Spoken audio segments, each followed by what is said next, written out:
President Trump spoke to voters in Atlanta today, kicking off a so-called coalition called Black Voices for Trump as the president seeks to appeal to black voters heading into 2020.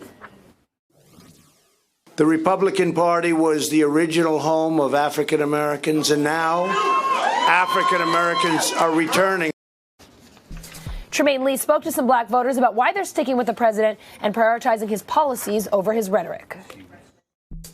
Donald Trump and a handful of officials from the White House are here at the Georgia World Conference in Atlanta, launching what they describe as Black Voices for Trump. It's their outreach and engagement effort to kind of seed the ground in black communities to try to bolster support for Donald Trump within the black community. Now, I spent the last few days talking with black Republicans primarily, and what they say is, despite the rhetoric and what they believe is some of the noise, they believe that Donald Trump's policies actually benefit black folks, especially when it comes to the economy and unemployment numbers. And now, while Democrats will push back and say that, some would describe Donald Trump as an embarrassment and a racist and use the rhetoric we've heard time and again, a very small number of black voters, black Republicans, believe in Donald Trump and think that the Democratic side not only has taken black voters for granted, but that they're getting too caught up in some of the rhetoric.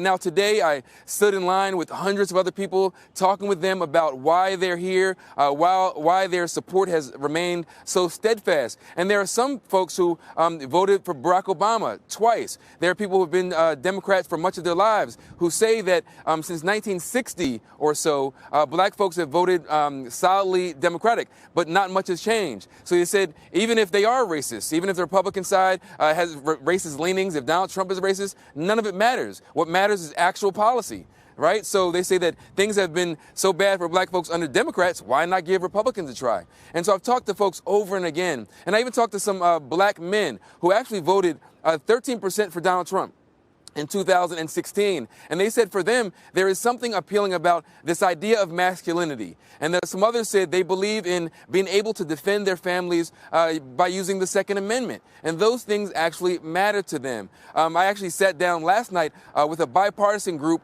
of black voters, 2 Republicans and 2 Democrats. And while the Democrats were steadfast in, really believing that America needs to vote out Donald Trump in 2020, the Republicans said, we're in it for the long haul. We believe in Donald Trump. We believe in his message. And that was one of the big takeaways for me, just how strident this very small group of black voters were. Now, right now, polling shows that only between 4% and 8% of black voters believe that President Trump is doing a good job. But when you talk to this group, again, there were a couple hundred in this room behind me, they said they're not concerned about the impeachment because they quite simply don't trust and believe the media account. They don't believe in what they describe as kind of this PC culture stuff. They don't believe in, getting caught up in the labels of racism, et cetera. They truly believe that Donald Trump, one, that he's not a racist, and if he is, it doesn't matter. So again, this might just be the beginning. I think it will be a stretch to imagine that we're going to see, black folks en masse come out for Donald Trump in 2020. But let's not forget what happened in Wisconsin. Donald Trump won by only about 20,000 or so votes.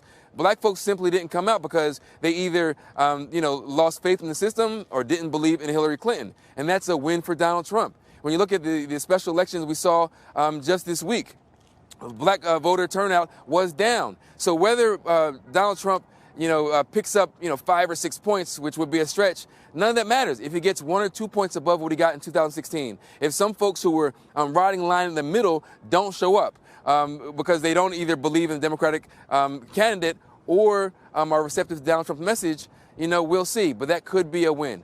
Now, today is the start of what the administration hopes will be a broader push nationally to get black folks enabled, excited, and energized around support for Donald Trump.